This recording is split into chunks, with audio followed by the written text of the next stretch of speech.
I didn't do all this work and then, okay, pretty easy right now. We'll just take all the drawers out, and these go back pretty deep. Like I said, I'm not sure if I'm keeping any of them or not. All depends on if I can get the felt off easily or not. So then I'm going to take a look. What do we got here? Got some banding or something that's some veneer that's coming off of it. Okay, so how are these on? Okay, hammer time. Hammer time. Oh, well that one came. Look at that. This was the one I was hitting. There you go. So they're just glued on. There you go.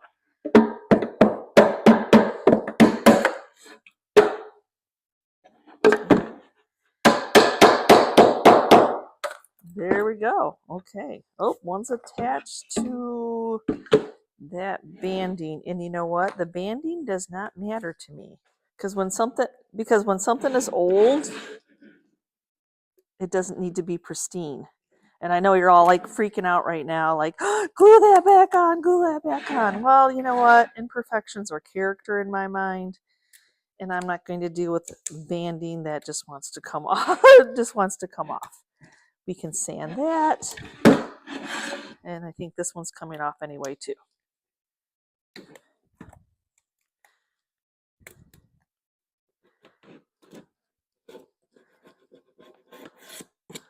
Take that.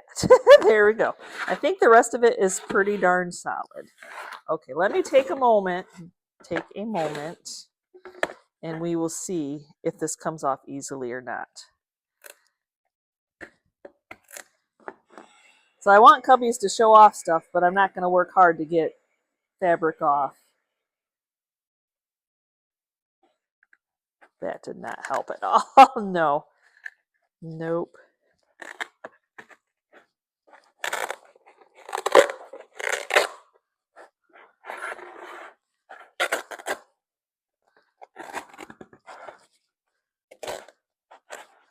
Well, since heat's not working, taking it off, I'm gonna, ooh, my water bottle. I'm gonna wet it down and see if that helps release it or not. Like I said, that sometimes getting that off is not the funnest of tasks. Okay, so this jewelry box is definitely super shiny, so I'm gonna go ahead and scuff sand it. I've got 120 on here.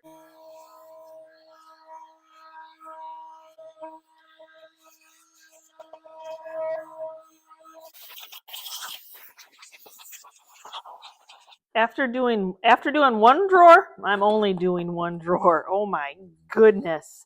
I had to use every tool possible to get it all off, and then look at this. Yeah. Anyway, so yeah, one drawer it's only going to get. So I'm going to wash this off now. I think it took me as long to do get that out as it's probably going to do to finish the whole project. But the inside of the drawer definitely has a vintage vibe with it being beat up. Because, of course, it's not strong wood in the inside, so very easy to beat it up. So we'll just get it washed off with some hot water, some Dawn dish soap. Okay, so we're all washed off or dried. I am going to seal everything in and use shellac as a primer to help bond the paint that I'm going to paint on it. The inside's raw wood.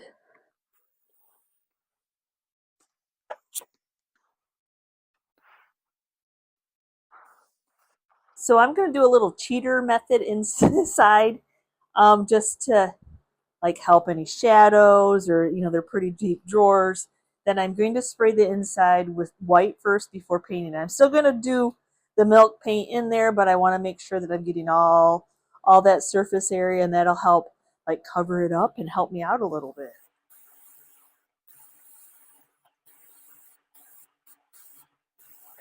So I feel like if I'm going to do a little display for some butter pats, they're not necessarily ironstone, I should use antique ironstone. Though for me it's a little bit tan, so I like to kind of tone it down with the flour sack. So I'm going to do 1 scoop of that. And then 1 scoop of flour sack. If you've not used Sweet Pickins milk paint, as you can see, it is a powder paint that you mix with water. I think I'm actually going to do, I'm going to do 2 flour sacks. And then I'll see what my color turns out.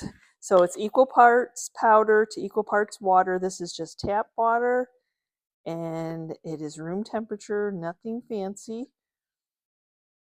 If you want it thinner, mix more water. If you want it thicker, mix less water. It all depends. I just usually do equal parts and it works out just fine for me. Oh yeah, I'm glad I did the 2. So I want it to be a hue of the tan, but not necessarily very tan. Okay. Now I'm going to be using some of the Sweet Pickins beeswax. And after the last time I used it, I asked you guys to help me describe like the feeling. Gooey. Gooey is the word. Gooey. So I'm just going to rub it on. And what the beeswax will do is prevent the paint from sticking, but I'm really looking for, you know me, y'all, I like that aged look, so.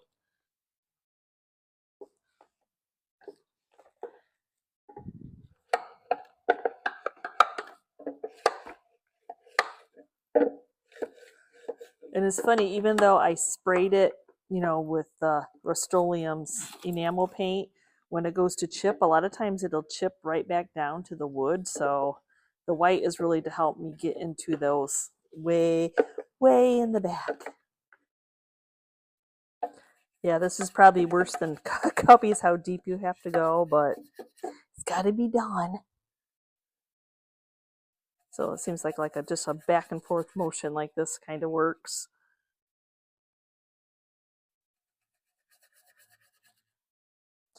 Okay, finally done. I'm finally done with the inside that I can paint the rest of it now. And the only thing about beeswax or using candle wax is normally you can hit this with a heat gun, but you would just be spreading the wax around. So I would not suggest it. You want some of the paint to stick. This is why it didn't matter if I took that piece of veneer off. It wasn't attached anyway. Well, half of it was.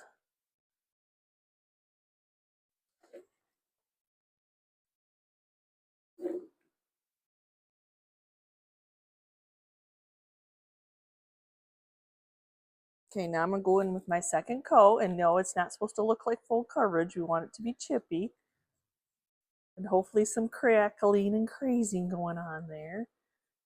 But that first coat will attract the second coat. Probably not where the wax is, but you know, it'll separate. Makes you want to go back over it a couple times because you're like, oh, I'm not covering, but no, it's the wax.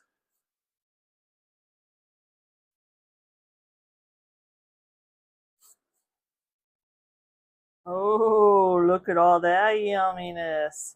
So if I just wax it and sand it, a lot of that will come off, which is not what I want. So what I'm going to do is I'm going to go in with a clear coat and seal it all in so that it doesn't all come off.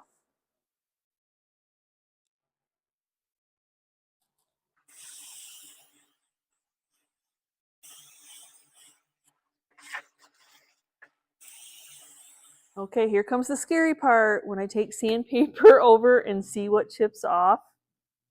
But I seal it in with a coat of poly, so not all of it's going to chip off. If I didn't, it might all chip off. It all depends on the look you're going for.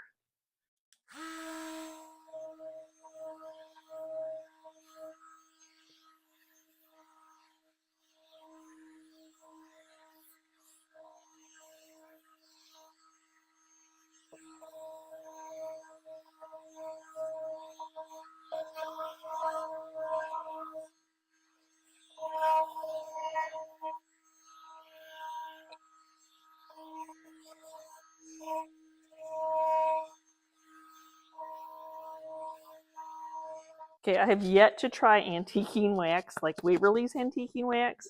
I'm gonna try it on the inside because I really thought it was going to chip down to,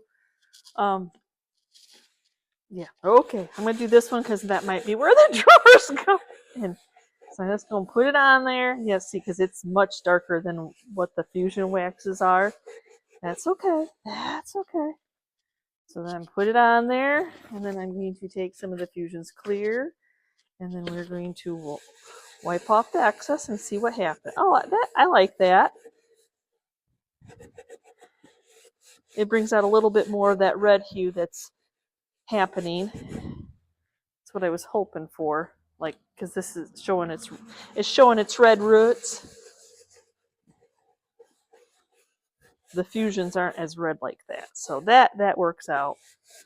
There we go, because I'm actually kind of rubbing it off, the primer, which is perfectly fine with me, because I wanted to say, what you want and what you get isn't always what you get.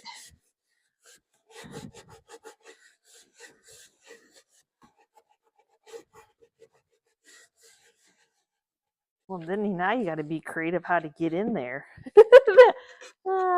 Fan brush.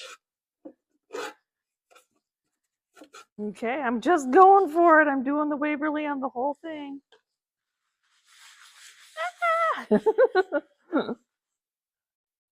Well, probably would not be the same if I didn't polyacrylic it in or have any of the clear wax to wipe it off.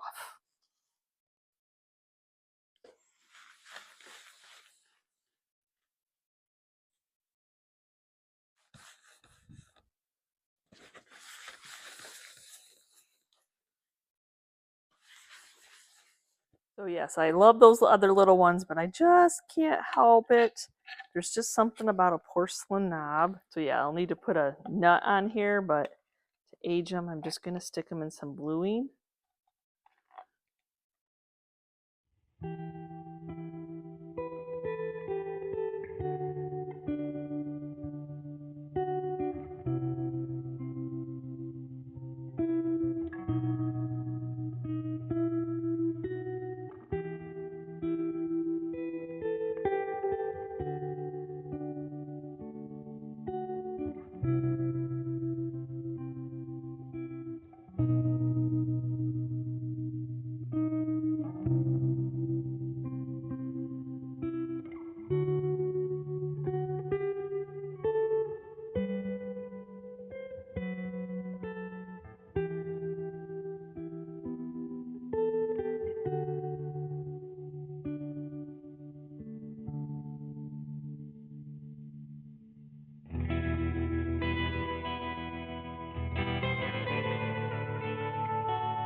Collection holder isn't like that big a deal, but it is a toast, envelope, whatever holder you want it to be. The problem is I'm in an antique store. I like antiques. I like things aged, rusty, crusty. And I actually tried to do the hack of, like, you put it in a bag of eggs, hard-boiled eggs, and it's going to patina it. It didn't do a single thing to it. 2 days later, it still was shiny as new and as it was. So yeah, it just is like, so it's apparently so new that it's got such a top coat that it's going to stay shiny. So I'm going to give it a new color to fit in with my decor. So if you guessed what color I was going to spray paint this, yes, I am spray painting it. Yes, laurel green, so far so good, and it fits into my decor.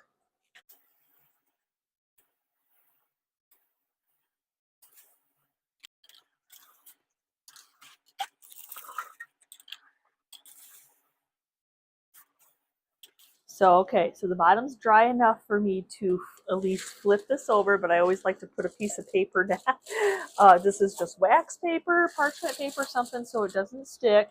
And now I can spray the other side. I think I just didn't get the can shook up well enough. I thought I did. That's why there's a little yellow. I don't think it has anything to do with the metal.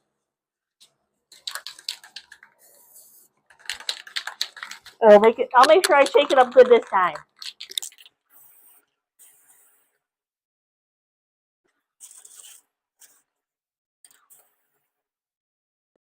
So I'm not sure why it is that this paint takes forever to dry if you leave it like this. But I did a little tester piece to help it not be, I mean, it's dry, but then it's tacky. Like you touch it and it's tacky even the next day. So I actually sprayed weather defense over it and it took the tackiness away. I was able to touch it, move it, and it was good to go. I don't know why. I love the color. I don't know why it takes forever to dry. But I'm a little bit an impatient type of person, I guess.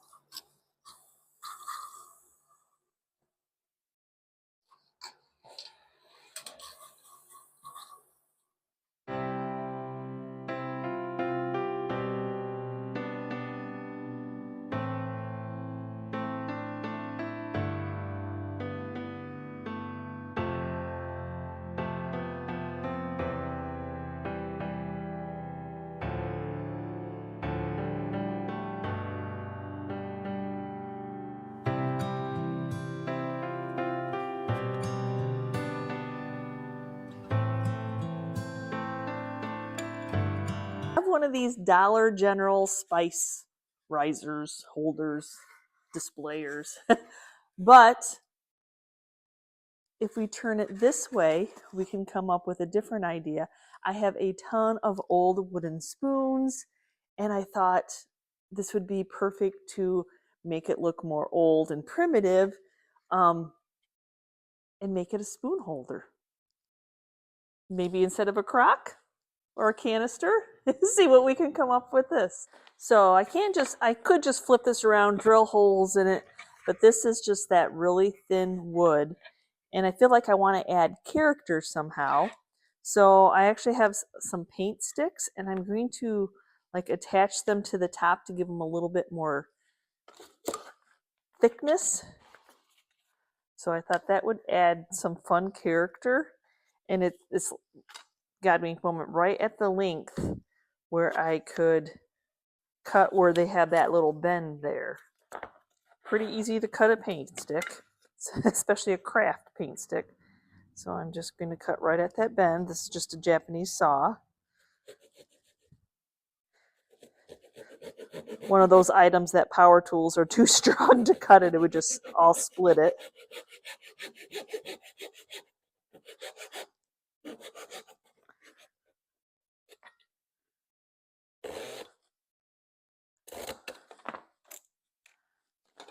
I'm going to take, because, you know, I just kind of tore it.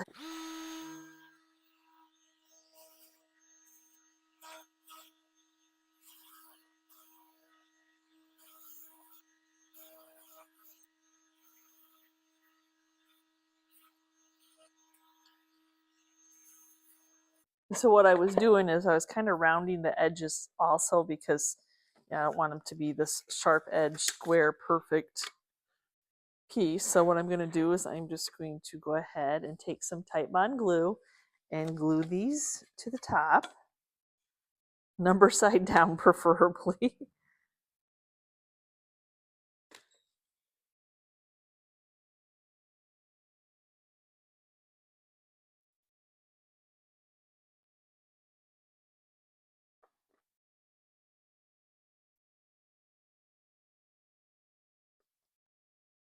Okay, so my paint sticks are stuck on.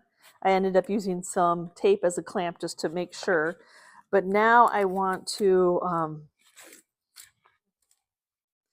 beef up the sides just a little bit so that it's pretty thin, y'all. So I'm just going to take, this is just some of that board from the Dollar Tree. Take the tag off of it. And I'm going to flip this around and I'm going to cut out something that I can glue onto here. Just, like I said, just to beef it up a little bit more.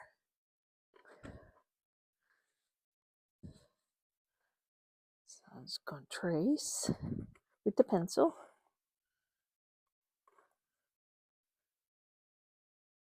So I think I can make these cuts on the bandsaw, though I don't use a table saw. I think I can do it.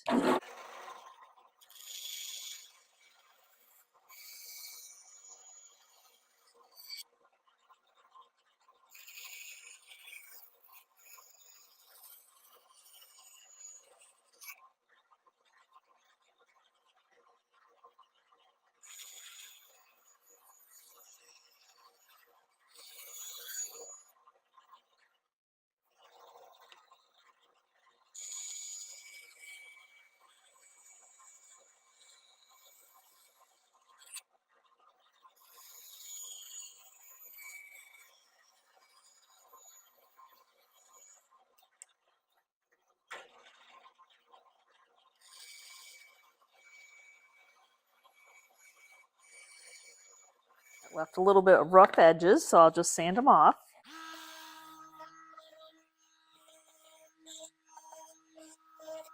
I have some clamps. I have some more Titebond glue, so I'm going to go ahead and get that on here. Because I feel like there's a really weak point, and they knew it when they made it. That has been glued already.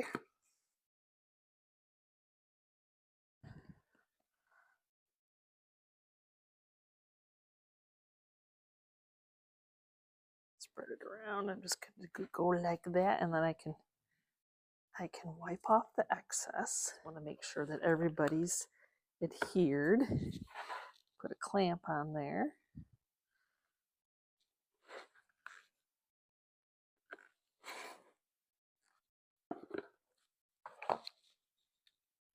I feel like Chris using clamps, but they serve their purpose, so I can move them around as the glue squishes out.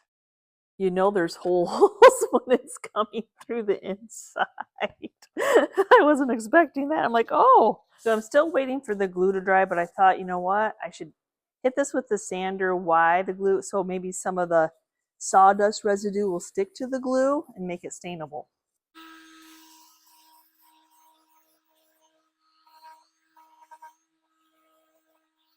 There's a little crack. This board was not completely straight from the Dollar Tree. I mentioned that. So I'm just going to put a little glue. This is some Quick and Thick. And then I just dumped out some of the powder sand dust from the bag. And then I'm just going to mix it. It doesn't have to be the exact same color because it's not going to be light when I'm done. So I'm just getting that filled in. And then I'm just going to scrape off that excess glue and then wait for that to dry, and then I can sand it. But at least I rather see a different color than a big old crack. And I'm going to try my best because there's a little, there's a little bit right here to put a brad nail in.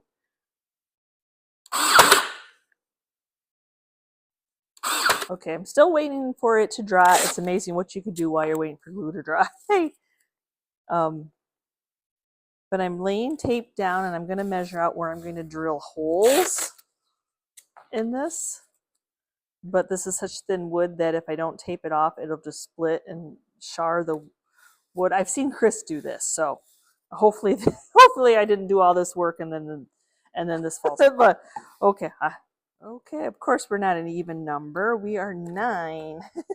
That's just how the cookie crumbles. Okay, so 9 would be 4.5. Okay, so even though I have 5 like spots, what I'm going to do is I'm going to make an X. I don't want to use all my spoons up, so I'm going to do 4. This was just a simple way of kind of getting the eyeball of where I wanted them. So I'm trying to measure up.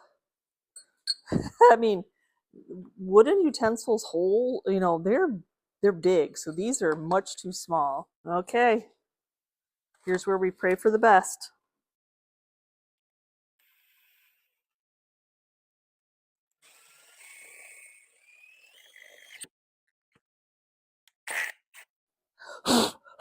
Okay, one down A few more to go. Y'all were wondering, do they fit? Yes. Okay, so now it's time to stain it. Waiting for the paint, or waiting for the glue to dry took the longest. Now, I did go in and try to clean out. They are not perfectly circled. I'm not that type of professional. It's definitely the perfectly imperfect. And then in the back, you know, here, let me pick out all my flaws. When I put the brad nails in, they went all the way. Like, of course, they did not go right into that, which they probably would have split that wood anyway. So I'm not going to stain this part. I'm going to paint this part black. But first, we're going to go ahead and get this stained. So I'm going to start off, I'm going to be using some waxes to stain, and this is Antiquing Wax by Fusion. So it's darker than aging. So I'm just going to go in and we'll see, because of course I've got, like, you know, different woods here. And I just want it to look old and primitive, so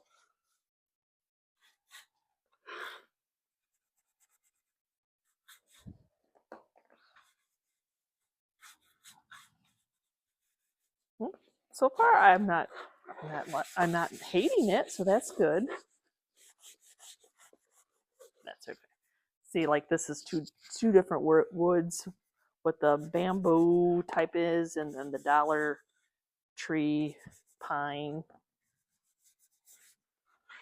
Some Waverly, because see how that color I really do like, but this one I need to play with a little bit. So I'm just going to pour some of the two different types of waxes, right, guys? So maybe the red will match a little. Yeah, there we go. Yes, because Waverly Antiquing Wax is definitely redder. I might have poured a little too much out, but that'll be okay. Oh, there we go. That's a little bit more of a match.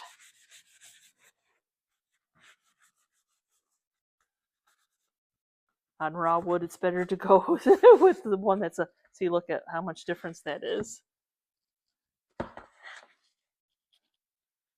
Okay, don't pour out so much, Yvonne. You know, it's at the bottom. That's probably why I don't use a ton of the antiquing, only because it is so red. But when you want red, or warmth, we're going to call it warmth, there's your go-to.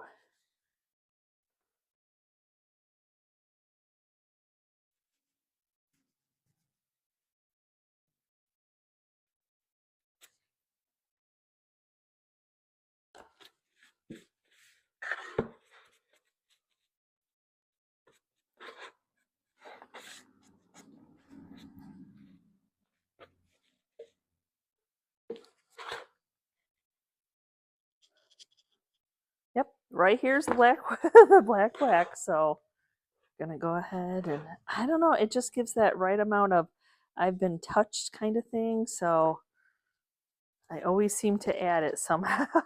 somehow.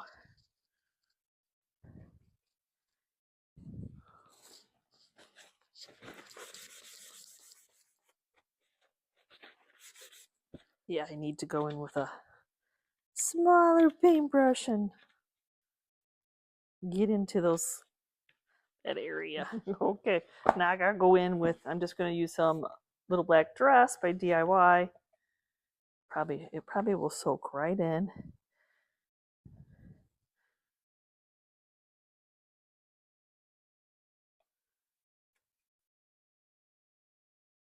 Okay, I need to seal my black paint in, and I'm just going to use, I have a little bit left of this Weather Defense.